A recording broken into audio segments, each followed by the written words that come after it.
In many practical problems, we start off with an equation that relates the variables involved in the problem. Sometimes we're interested in the rates of change of those variables, and you would expect that those rates of change would be related. That's what we're going to look at first. Differentiating equations to relate rates, or rates of change. Here is the idea, and we'll illustrate it using a very familiar kind of problem. You may recall that the volume of a cone is given by 1/3 pi, or pi over 3, r squared, the radius of the cone, times h, the height of the cone. So here would be the cone I'm talking about. Drawing it this way. This direction up here, this would be radius r, and that would be the height of the cone. So what we'll do here is we'll suppose this situation. Suppose we have a cone of liquid.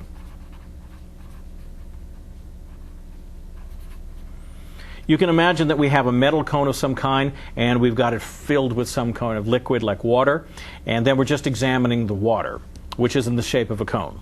Suppose a cone of liquid draining over time. So you can imagine the cone of water inside the cone of metal. The cone of metal has a hole in it, and the water is draining out, draining over time. Then there are three variables associated with this. There's the volume, and then there's the radius of the cone of water, and then the height of the cone of water. Then each one of these, v, which is a function of t, r, which is a function of t, and h, which is a function of t, all vary with time t. The question we want to ask is, what is the relationship? What is the relationship of their rates of change? Or, if you like, their derivatives. But rates of change is what we want to talk about here. And the rates of change would be, if we write them in derivative format, dv dt, dr dt, and dh dt. So that's our question here. What is the relationship? Let me draw a line here for clarity. What's the relationship of their rates of change? Now, since they are related back here in this original formula for the volume of a cone, you might expect that they're going to have some relationship down here. And how do we find it? Well, we look at this original expression and differentiate it as it stands. So let's try that out right now.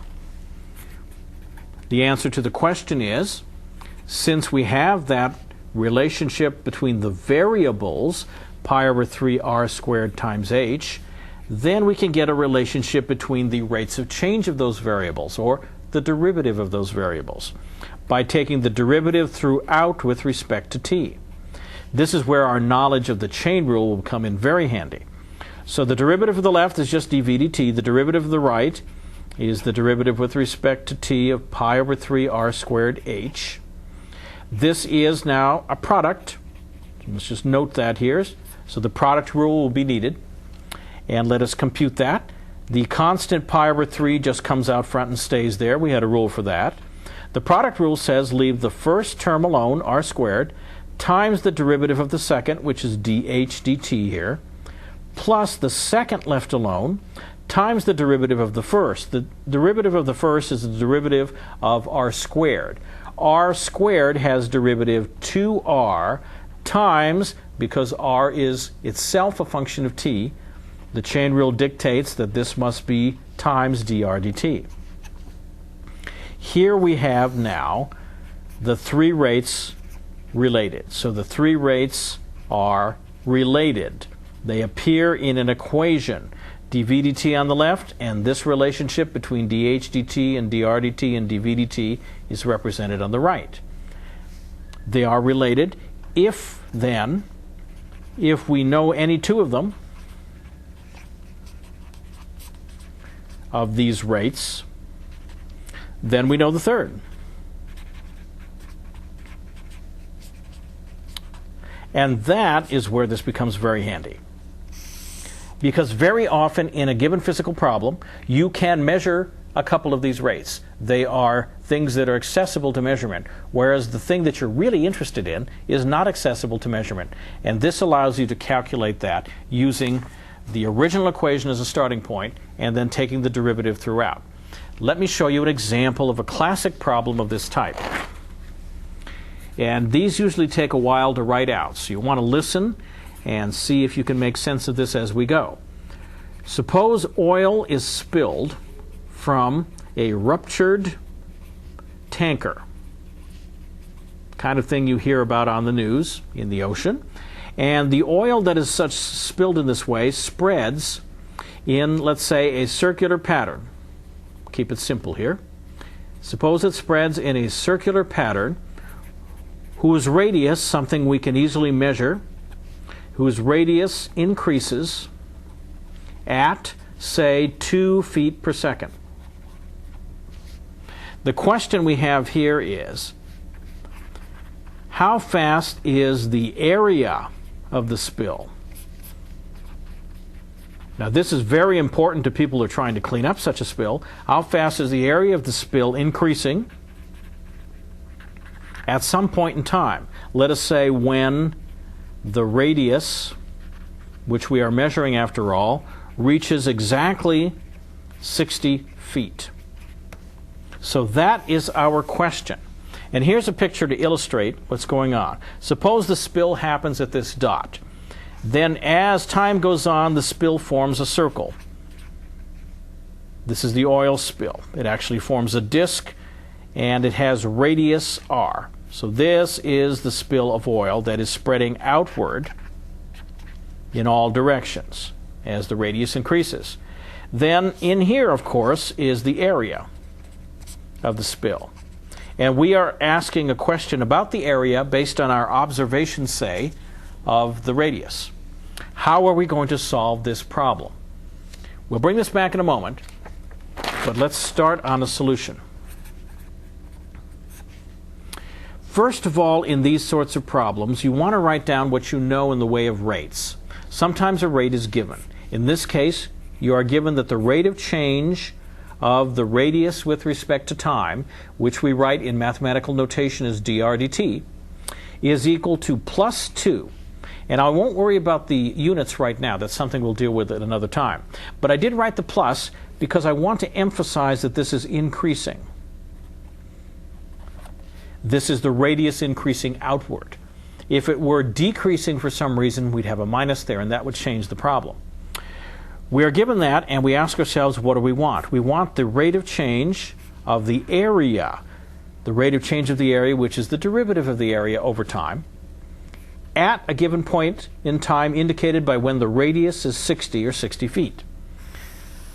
So now I know this rate, I want this rate. And to have a relationship between A and R would be helpful. Luckily, I have a circle. Observe. Here, let me bring the picture back here. Here we have a circle with a radius. The area and the radius of the circle are related by a very familiar result. So the area of the circle is related to the radius by A equals pi r squared. Thus, with that as a starting point and sort of a seed, if you like, we'll take the derivative of both sides to get what we're looking for. The derivative of A with respect to t is going to be the derivative with respect to t of that right-hand side, pi r squared. The pi is a constant, so it comes out front. R squared we've already differentiated in other problems. It's going to be 2r dr dt. And that is dictated by the chain rule, because r is internally a function of t. And what is dr dt? Well, we had it right up here. Dr dt is equal to 2. So this becomes pi times 4r. That is the rate of change of the area of the circle in general. This is the general form, and you can even write that down if you like. This is the general solution of the question of what is this derivative. Now, we have a specific question. Let's finish up the problem by answering that question. The derivative with respect to t of the area at the time when the radius is equal 60 feet is then going to be pi 4 times 60, which is 240 pi feet squared per second, because area is measured in feet squared here. And that's where you would stop for a complete answer. If you want to approximate this with a decimal, you can, but that's all you need at this point.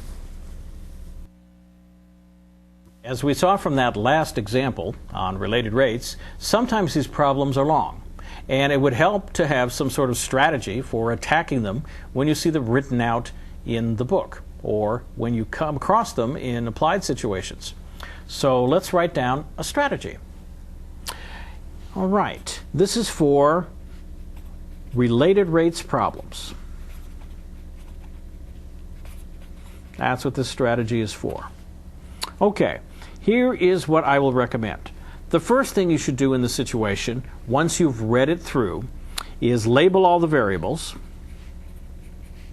So label all variables that vary with time. Why do that? Well, you're going to be interested in rates. And rates are measured in these cases, related rates that we're talking about in these sorts of problems, are rates with respect to time. So look through your problem and find all the objects that vary with time and label them.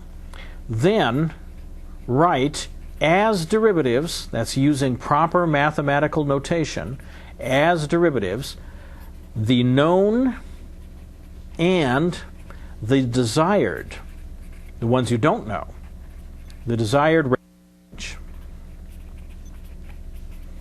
So that's what we did in the problem we did before. We said whenever we had a rate of change, we would rewrite it as dr dt or dA dt or something like that, so we'd get it in mathematical notation. In order to get the mathematics in here, we need to write it in the correct language.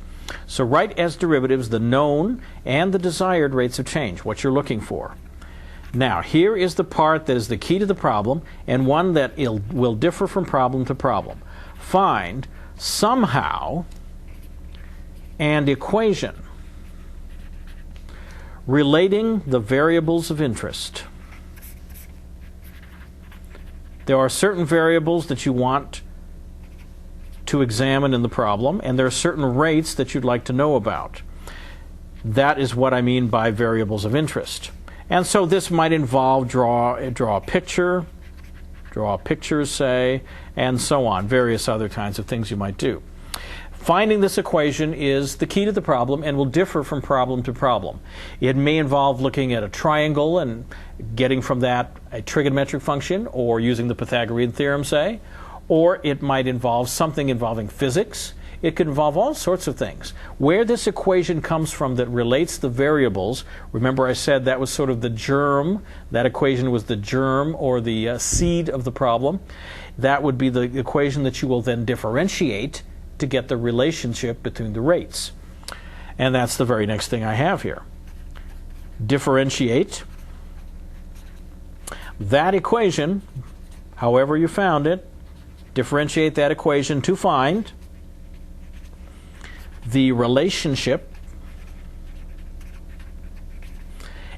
between the known and the desired rates of change. The known and the desired rates of change. And that is the main solution to these problems. Then when you're done with that, answer the questions. All right, by this time you have certainly solved the big part of the problem in finding the relationship between the known and desired rates of change, but there may be specific questions such as find this rate of change at this particular value, and so on. So be sure you answer the questions. Well, let's look this over one more time. Label all the variables that vary with time. Write as derivatives the known and the desired rates of change. Find, by some means, an equation relating those variables, that will be the seed equation, and then you differentiate that seed equation to find the relationship between the known and the desired rates of change, and finally you answer all the questions that were originally asked. We are going to examine this by looking at examples. First example. Again, these take a while to write out, but it bears listening to and thinking about it as we go. A square, of course, baseball diamond, Baseball diamonds are square. A square baseball diamond has, you're given this information, 90-foot sides. And I'll draw this in just a moment. And then you're given the following information. A player running from second base to third base, and I will draw this again in a moment, has speed 30 feet per second. And that's 30 feet per second at a particular instant. At the instant he or she is 20 feet from third base. Remember, he or she is heading toward third base. Here is the question. At what rate is the player's distance from home? Not his distance from either one of those bases, but his distance from home plate is changing. At what rate is the player's distance from home plate changing at that instant?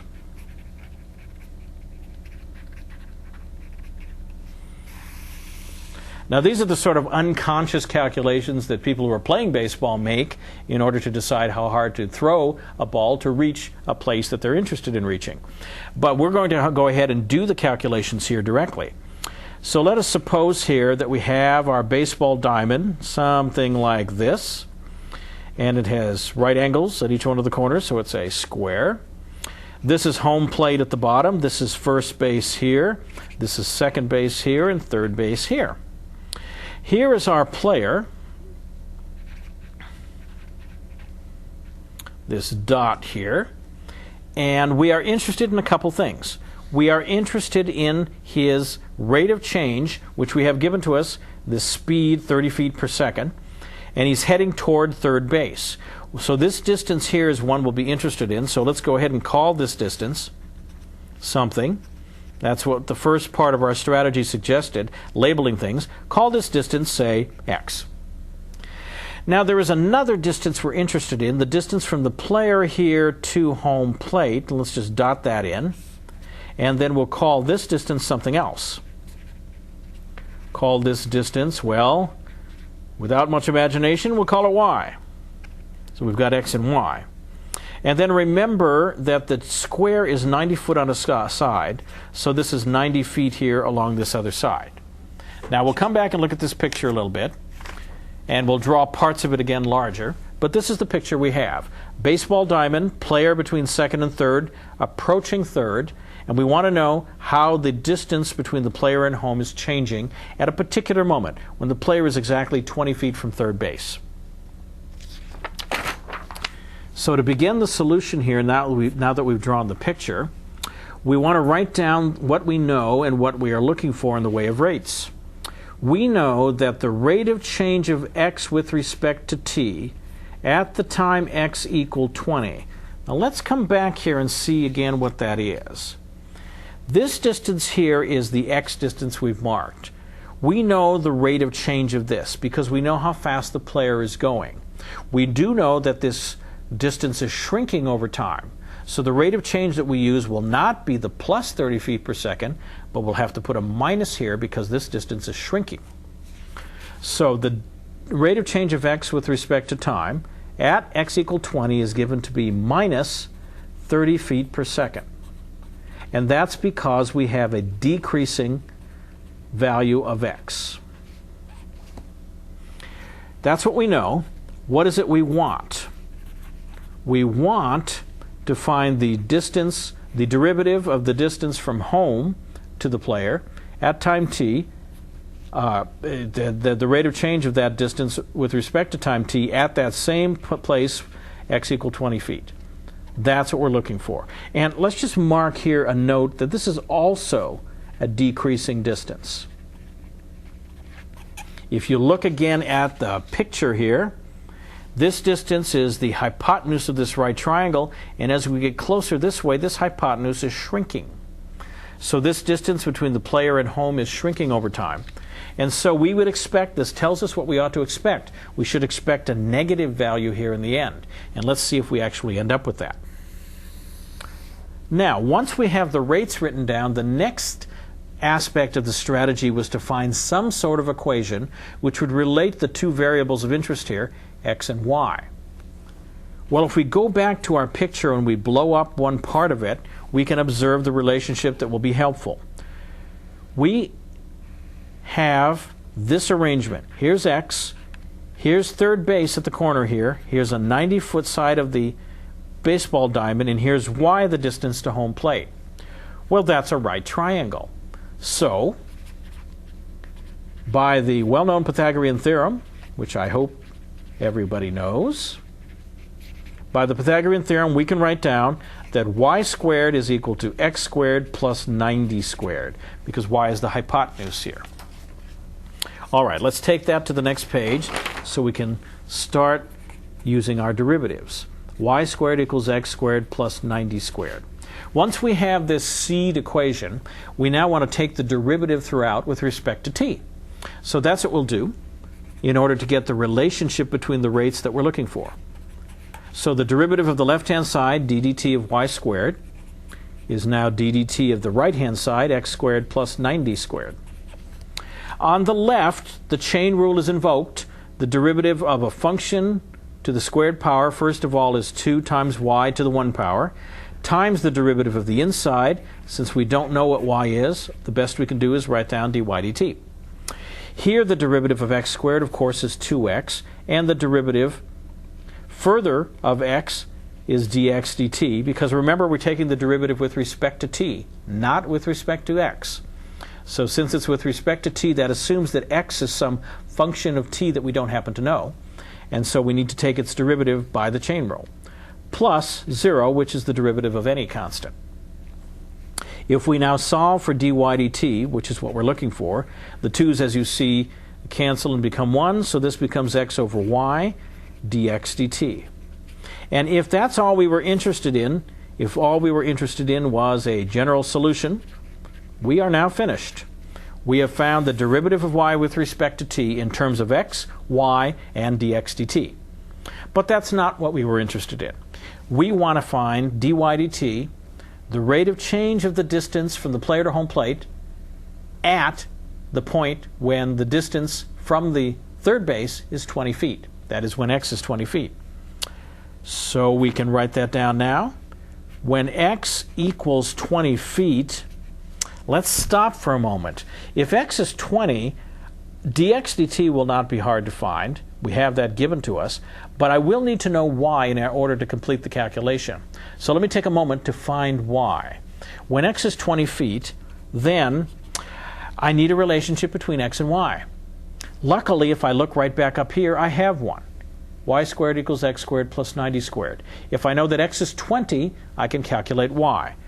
I can see that y is going to be the positive square root, positive because it's a distance, of 20 squared plus 90 squared under the square root. Now, if you calculate that, and I'll let you do that yourself, you can reduce that to 10 times the square root of 85. I'll leave it like that for the moment, and we can always change that into a decimal if we're interested. Thus, with x and y and knowing dx dt from the previous page, I can now calculate this when x is 20, which is what I wanted.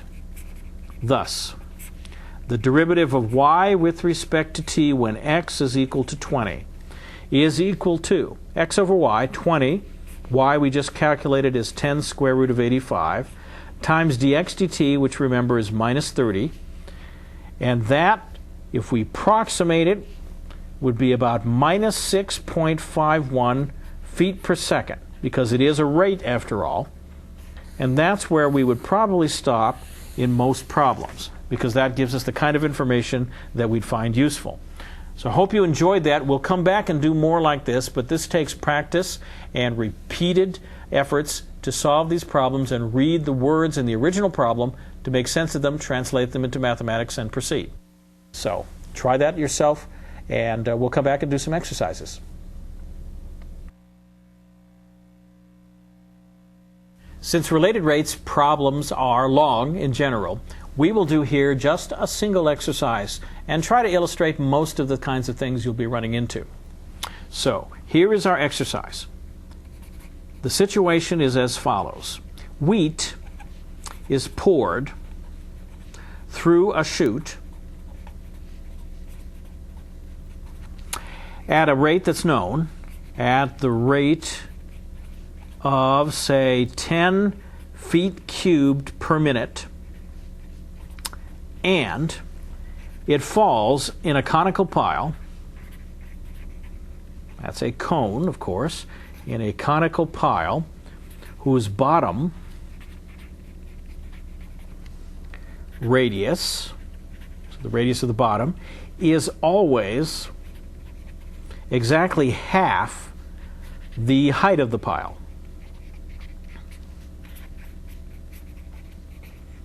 So there's a little puzzle for you to begin with. And now we come to the question, how fast will the circumference, how fast will the circumference of the base of the pile, and remember the pile is in a conical form, how fast will that circumference be increasing when, or at the instant when, the pile is, say, 8 feet high? That is your question.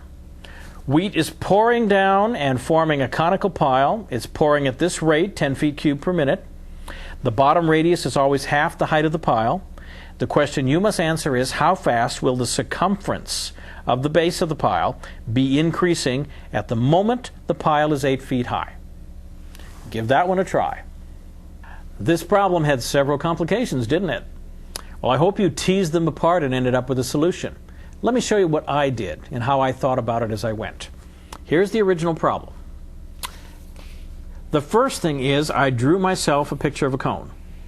So here's a cone, and it's a conical pile, so I drew it this way, and I'm imagining that the wheat is falling in from the top. And here's my cone, and let me label the parts of the cone. So this is the wheat pile.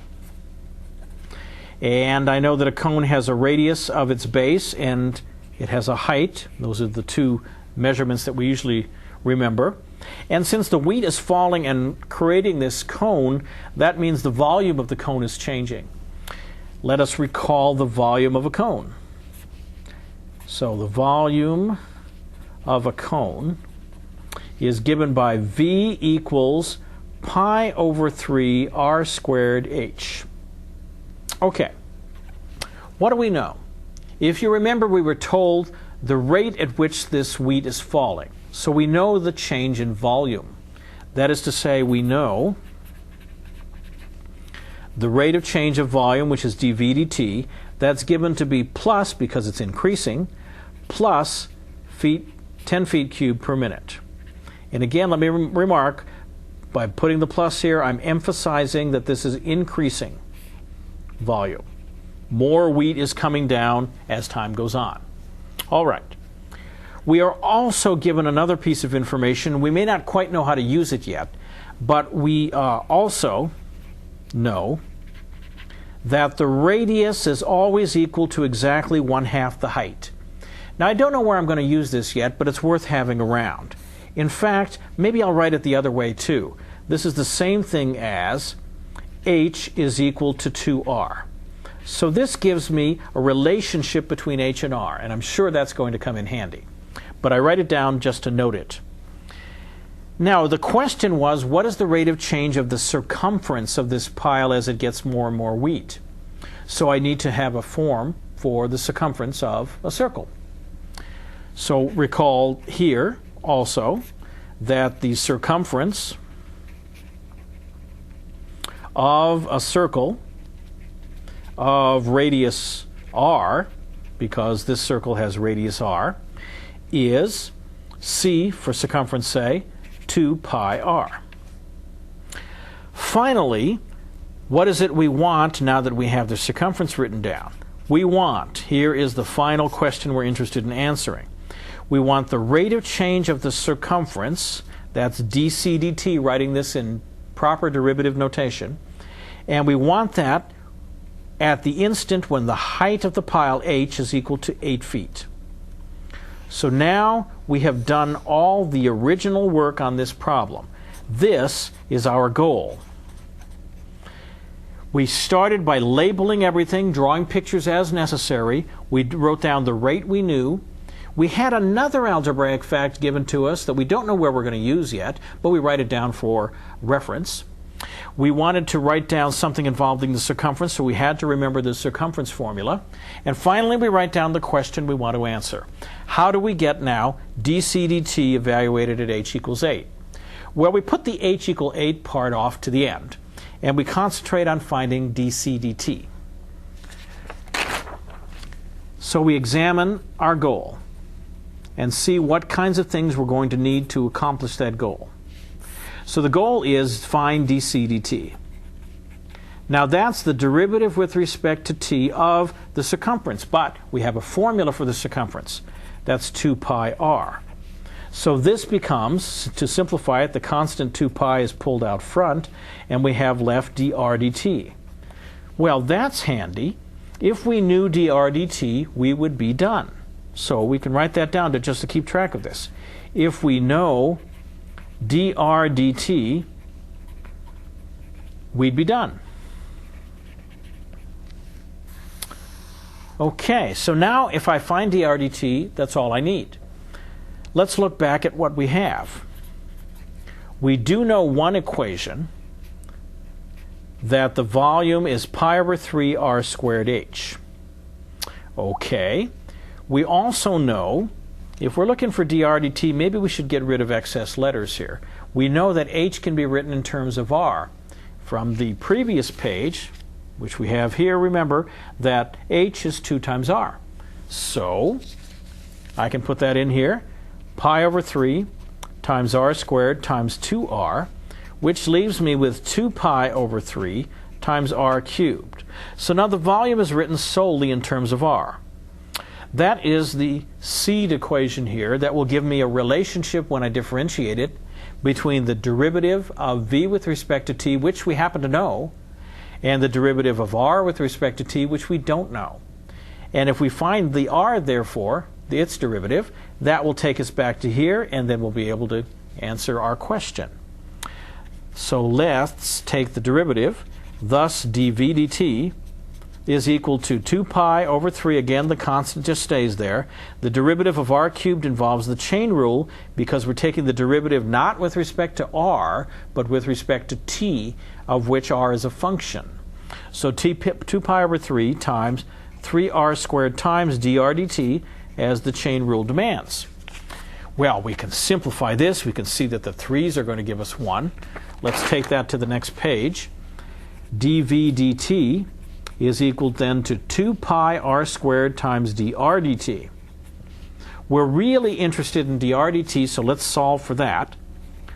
So dr dt finally can be written as 1 over 2 pi r squared times dv dt. So our original goal, one of the things we needed was to find dr dt, and we have found dr dt. So it seems like we should be close to the end.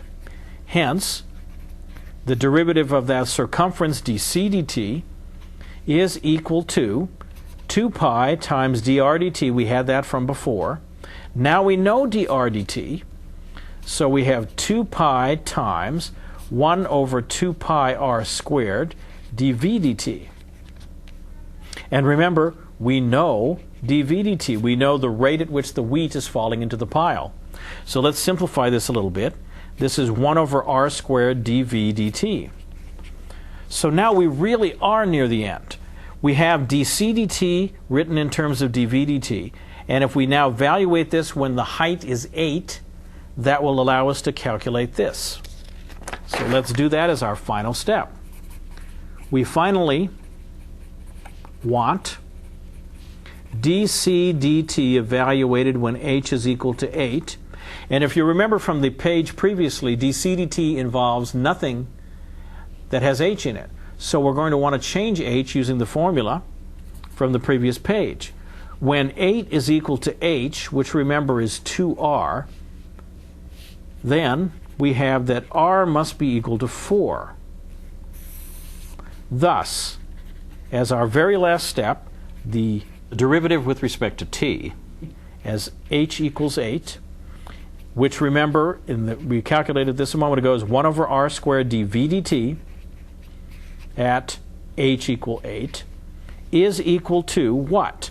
Well, r equals 4 when h equals 8, so this is 1/16 times dv dt was known, that is 10 or plus 10, and so this becomes, if you simplify one step at least, 5/8 feet per minute. And that is the rate of change of the circumference of the base of the conical pile, and that is what we were looking for. I hope you enjoyed this example. It had many different parts, so you'll see how you attack these things if they occur in complicated examples that you will be looking at.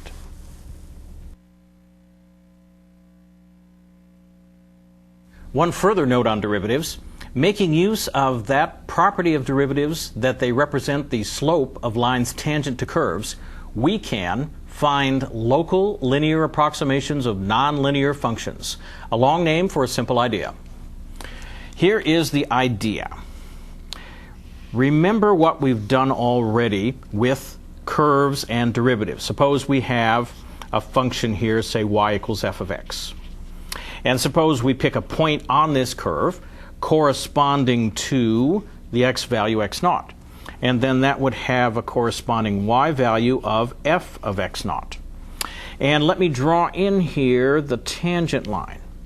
Now that tangent line, as we know, has slope, which is the derivative evaluated at x naught. Here's x naught. The derivative evaluated there gives us the slope of the tangent line.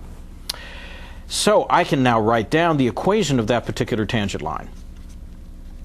The tangent line at that point x naught f of x naught is y minus the y value f of x naught equals, and then we need the slope f prime of x naught, the derivative at x naught, times x minus x naught. That's the equation of a line. And if we put this f of x naught to the right, we can rewrite this as y equals f of x naught plus f prime of x naught times x minus x naught. Now we've already done this before, but what we have here now is a general representation of the line tangent to this curve y equals f of x at this point x naught. And you can see from the picture that the line is fairly close to the curve, as long as you stay close to x naught. Of course, it touches at x naught, and if you get further away, the distance between the two becomes very large. But for very, very close values of x to x naught, say this one, you'll see that the tangent line is a good approximation. That's all that this is about. So we can use this to say the following. For values of x near x naught, and near has to be defined in a given circumstance. Depending on the curve, you might have to be much closer to x naught to make this a good approximation. But allowing that vagueness with respect to near, then we can say that the value of the function at x, okay, is approximately equal to the value of that tangent line at the same point x. So this is the tangent line from the previous page. This is the functional value at x. So this is the tangent at x naught. And here is the actual value of the function. And these are very close as long as x is near to x naught. This entire approximation is what's called a local, because we're staying close to x naught. Linear, because this is a line. So it's local linear approximation, because they're certainly not equal, except in very rare circumstances, to f of x. This is handy because f of x, functions in general, might be nonlinear, functions that are not lines, which is usually the case. And it's nice to be able to approximate them by a line, which is a very familiar function. Let's look at an example so we can see how this works in practice. Find, and here's what we want to do, find the local linear approximation And we need to have a function, so of the function f of x, and let's just take sine x here, and we'll take that approximation at the point x naught equals 0. Now please note that sine of x is most definitely a nonlinear function. Okay, let's see what kind of a solution we can come up with. We want to find the local linear approximation, which means find the equation of the line which is tangent to this curve at x naught, and that will be the local linear approximation. So to do that, we'll need the derivative of this function, so let's compute that. F prime of x is cosine of x, and then I need the derivative at x naught in particular, and that is 0, so that's the cosine of 0, which of course is equal to 1. So that means my linear approximation is the following. F of x is approximately equal to f of x naught, just write the formula down, f prime of x naught times x minus x naught, and this, remember, happens for x near to x naught, and x naught in this problem is 0. So let's replace everything here. F of x is sine of x. That will now be approximately sine of x naught, which is sine of 0 because x naught is 0, plus the slope, which we've just figured out here, is 1, times x minus x naught, which is 0. And that simplifies immediately to sine of x is approximately equal to just x, because the sine of 0 is 0, and this becomes just x. So what we've just learned is that the sine function, as long as you stay near to 0, is approximately equal to the line x. Does that make sense? Well, let's look at two ways of seeing that it does make sense. We know this for two good reasons. Here's one reason. We can look at the picture and we have a pretty good idea that that has to be the right answer. If this is the sine function, sine of x, and this is the line y equals x, or f of x equals x, we see that this line and this curve are nearly the same as long as you stay close to 0. As soon as you get very far, of course, they're very different. But near 0, they're very close. Here's another way to see the same thing. Remember this limit, the limit of sine x over x as x goes to 0? Remember we found out that that was equal to 1? That says for x is close to 0, sine x over x is approximately equal to 1 for x near 0. Well, what does that mean? That's the same thing as saying sine x is approximately equal to x. So we already knew this from our previous work, but it's nice to see it turn up in this circumstance also.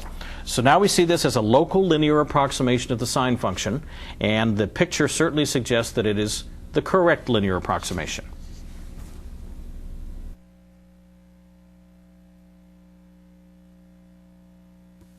One more note. Previously, we've talked about derivatives in the notation dy dx sometimes. And we'd said that dy and dx were not to be thought of as separate entities that were divided. We wanted to think of that as d bar dx, the derivative operator, acting upon the function y. But sometimes it is useful to think of dy and dx separately, and so we'll define dx and dy alone. So let me write down what I just said. Recall, to us, dy over dx is an abbreviation for d bar dx, the derivative operator acting upon the function y. But even though that's what we've been saying, we have been letting this notation suggest things to us that turn out to be true. We do let the notation that I just mentioned suggest the existence of a dx and dy. For example, as in the chain rule. That's a perfect case. In the chain rule, you recall, we wrote down dy dx is equal to dy over du times du over dx. And we wanted you to think of this as du over du canceling and becoming 1, leaving you with dy dx. Now, of course, that's not true because we hadn't defined these individual objects yet. We wanted to think of it that way because it was easier to remember. And we found out that this rule does work, and there is a proof for it. But now we want to actually go ahead and define the top and bottom of each one of these separately. So we can give meaning,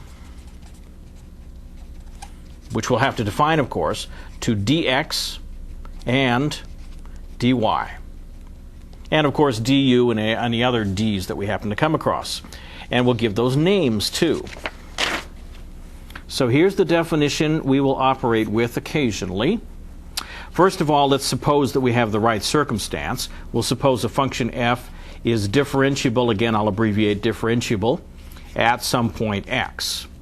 We will define dx, that is a single symbol, even though it's 2 letters. We'll think of it as a single symbol.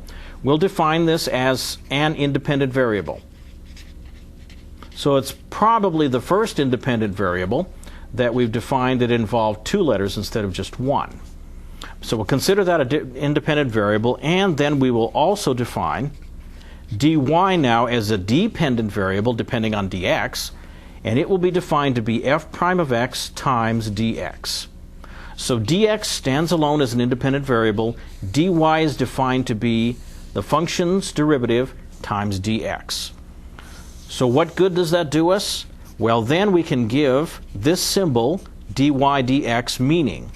This now has a definition beyond its original definition. Remember, it was originally the derivative operator acting upon the function y. Now we can define it as follows. We can say dy is f prime of x dx. Dx is the independent variable. Then dx over dx is considered to be 1. And we're left with f prime of x. And isn't that exactly what dy dx is? Dy dx is the derivative of the function at x. So this definition just verifies what it is we've been doing all along.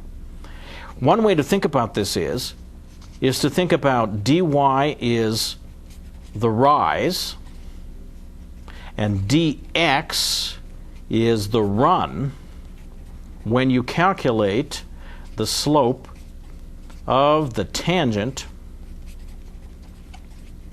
at x. And you may remember we used the notation delta y and delta x for the slope of the secant line passing through x and another point. But now the slope of the tangent line can be thought of as dy over dx in a nice parallel statement. And these are used. And these are both called, both dx and dy and d anything else, these are called differentials, to distinguish them from derivatives. So dy over dx is a derivative, but dy is a differential, and dx is a differential. And that's all we'll say about this now, although these will be turning up later in this course.